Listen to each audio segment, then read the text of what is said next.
Number 2, what are girls for? Why does this feel like a trap?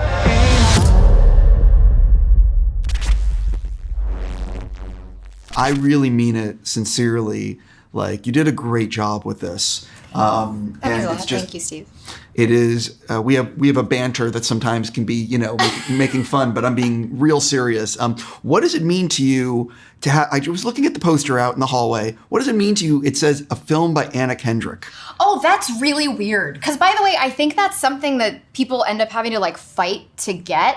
And so that just happened. And I was like, that feels really early, really presumptuous to be saying, a film by. But that's very nice. It's very nice. But wait, I don't know if we were going to get to this, but I also have to remind you, if you don't remember, I saw you at TIFF, I'm not joking, I was like, I'm about to direct my first movie. Oh, and yes. you were like, oh my God, when? And I was like, no, 3 weeks from now. I just found out that I was going to do it, and it's happening now. Oh, I vividly remember. Yes, I want to, I have so many things I'd like to talk about, but I love Station 11. Love. And I believe that's how you actually got this role, or am I wrong about this? Yeah, more or less, yeah. Yeah. I mean, that's what you told me. Right? Yeah. I think she saw, Station 11. She's like, that's the dude. Yep. And I don't know how to take that, Anna. But no, I'm kidding. It's an honor, and it's I've always wanted to play a character like Rodney, and to have Anna's trust in her first film, and I don't know, man. She just encouraged me to follow my instincts and kind of pushed me, leaned me into just going for it. And I think it's because she's an actress first, and she understands the complexities of it, and she allowed space when I needed it, and she was there when I needed to have a conversation. It just seemed like Anna's been doing this, for a minute.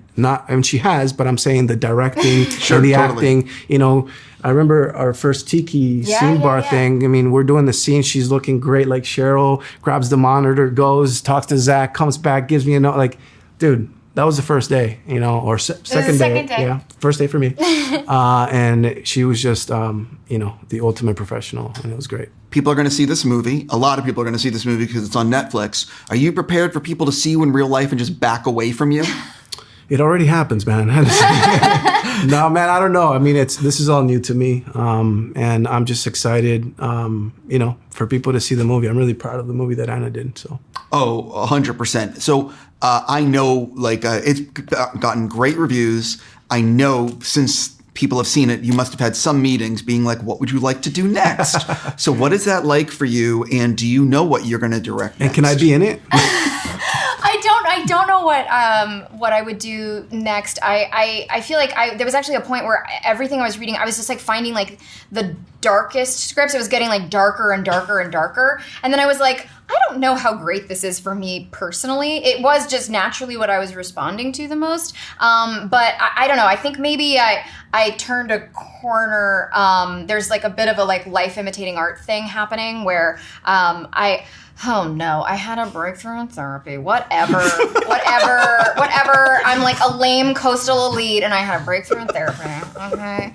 You're being honest. I'm being honest. But there was genuinely part of me that was I started responding to different material. And it's definitely not light fare, but it just had more energy. Yeah. The stuff that felt oh, I want to live in that space for 2 years was I don't know, there was more kind of even if the thing behind it was aggression, it felt well, at least I'm not just responding to these bombers of material.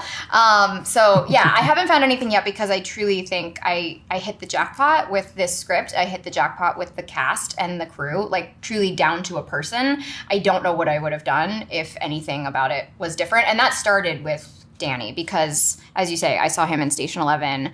And well before that character is nefarious, I was so drawn in by his performance because I think one of the hardest things for actors to do is to be still.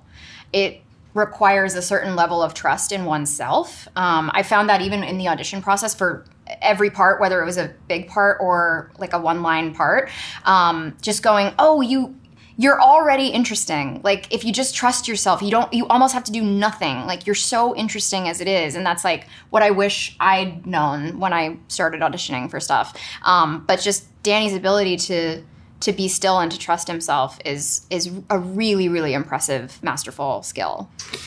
When I spoke to everyone already, you're the last interview. I'm making him so uncomfortable. Yeah. Get used to it. A lot of people talked about your direction. And because you've worked with such talented directors, and as an actor, you have gone through what everyone on set is feeling and experiencing. So how did you parlay your own experiences as to help you give great direction on set to help the performance? Well, I will say that I do think I had the benefit of a bit of a shorthand, which is not to say that I know the secret code to getting actors to do what you want, but actually, like, almost the opposite of going, whatever it is that I'm asking of you, like, you already know that I know how vulnerable a position you're in. You know, like, I think sometimes it's hard to take direction from someone who is treating it as though you're like putting together a sandwich. When you're like, I'm kind of turning my brain inside out right now.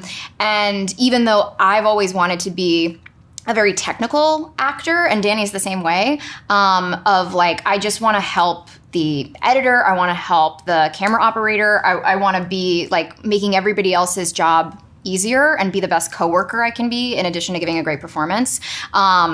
I think that, like, asking someone to do something that is like hyper specific because of the frame or something,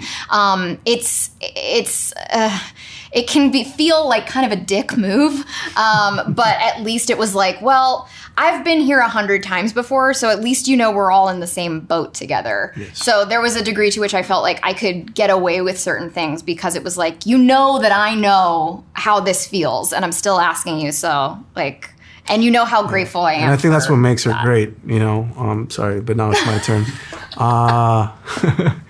You know, it's the understanding of what it takes and being there, doing it for, I don't know how many years you've been doing it for, but she's an ultimate pro. And for me, like, honestly, man, you just feel like you're in good hands, and that in itself just frees you up, you know. And I think all the technical stuff that you did was beautiful. All the shots and everything. I always think that you serve the story more by doing that than showing it all. Yeah, that's something I wanted to get into, but I'm out of time. Yeah. I'm just going to say... So I said it for you. Thank you. Congrats. I know you'll be directing again soon. Yeah. Great work, and good luck with everything. Thanks, man. Appreciate it.